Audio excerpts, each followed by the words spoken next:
হ্যাঁ বাবা, ঠিক মতো পৌঁছেছিস তো? হ্যাঁ, ঠিক মতো পৌঁছে গেছি আমি। তাহলে তুই এখন গ্রামে আসার জন্য বের হইছিস তো বাবা? হ্যাঁ আব্বু, আমি গ্রামে আসার জন্য বের হয়ে গেছি। সব জিনিস ঠিকঠাক ভাবে নিয়ে এসেছিস তো? হ্যাঁ বাবা, জিনিসপত্র তো আমি আগে পাঠিয়ে দিয়েছি। বাড়িওয়ালার বাসাটা অন্য কাউকে ভাড়া দিয়ে দিয়েছি। বাড়িওয়ালা রুম খালি করে দিছে। হ্যাঁ, রুমে গিয়ে সব ঠিকঠাক করে সেট আপ করে নিব আর কি।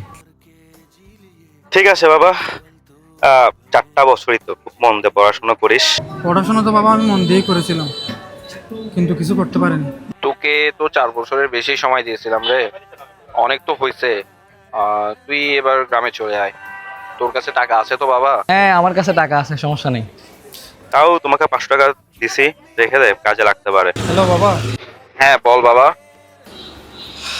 আমার কাছে আসলে বাড়িতে যাওয়ার মতো টাকা নেই। আচ্ছা, আমি তোকে 500 টাকা পাঠাচ্ছি, তুই ওটা দিয়ে গাড়ি ভাড়া দিয়ে বাড়ি চলে আয়। চলে আয় বাবা।